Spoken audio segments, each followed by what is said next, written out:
Jimmy, do you have that floss? Lasagna got stuck in my tooth. You're on air. Good afternoon. We interrupt the presidential speech to bring you the special and totally unscripted broadcast.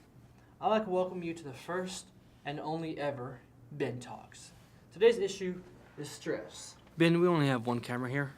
If I were a betting man, I'd be willing to bet that most of us have been stressed at some point in our lives. Be quiet, Jimmy. It could be because of the weather outside. It could be because there's a KHP 781 assignment and we haven't done it yet. Remind me to get on that. You see, stress can come from different sources. The reasons vary from one person to the next. But before we get into that, let me explain to you what stress is. There are two main types of stress. There's eustress and distress. Eustress is a good stress that we like to deal with, and distress is a stress that we like to avoid. Today's concentration is, of course, on distress. Stress is a state of mental or emotional strain resulting from a demanding circumstance or circumstances. Basically, something that causes you to change internally because of stressors. Now, the stressors are your source of stress. It could very much be internal reasons, like a toothache. It could be an emotional problem. It could be a fever. Or it could be external reasons like homework or a car wreck. Regardless, it's still a stressor. Without getting too detailed, one thing stress does to all of us, it causes us to activate a system of reactions called a fight or flight response. Basically, when we encounter something stressful, this thing activates itself without us knowing. How, you might ask? Let me explain. To break this down, let me talk about the origin. Walter Cannon was a famous scientist who studied animals. He was especially interested in studying their instinct to survive. What he discovered is that when animals are faced with a stressful situation, they do one of two things. They stick around and they fight for their territory, they turn around and they flight and leave the territory. So you see where this comes from.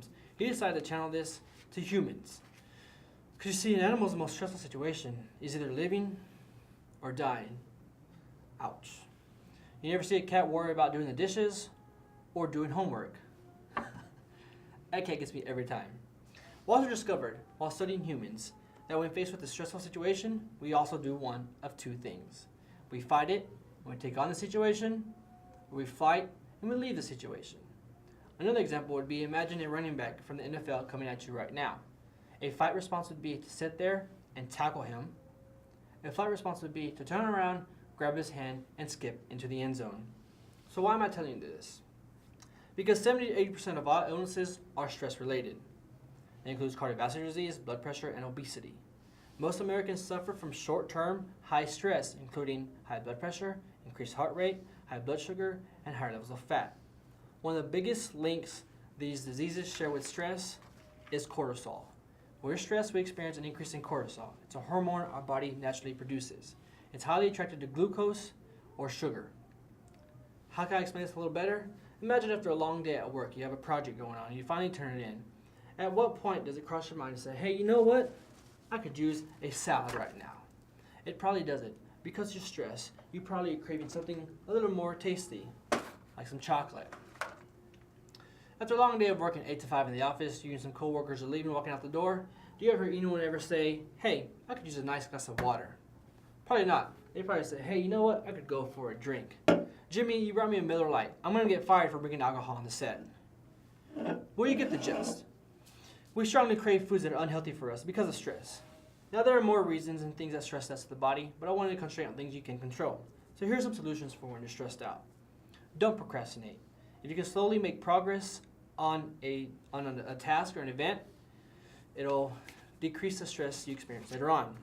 Communicate. Studies show that when you verbalize your stressors, cortisol levels actually decrease. Have a healthy diet planned before. Have your snacks prepared. That way when you come to work or school and you're stressed out, you have something to snack on. Meditate.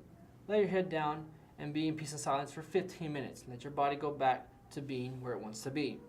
Sleep. Get plenty of rest the night before, especially when you know things are going to be stressful for that week or for the day. You need your rest. My personal favorite is exercise. Instead of closing your eyes, get up, walk around for 15 minutes, and rejuvenate the body. Come back and be more specific to whatever you have to get done. Don't blow things out of proportion. The more you do that, the more you stress yourself out.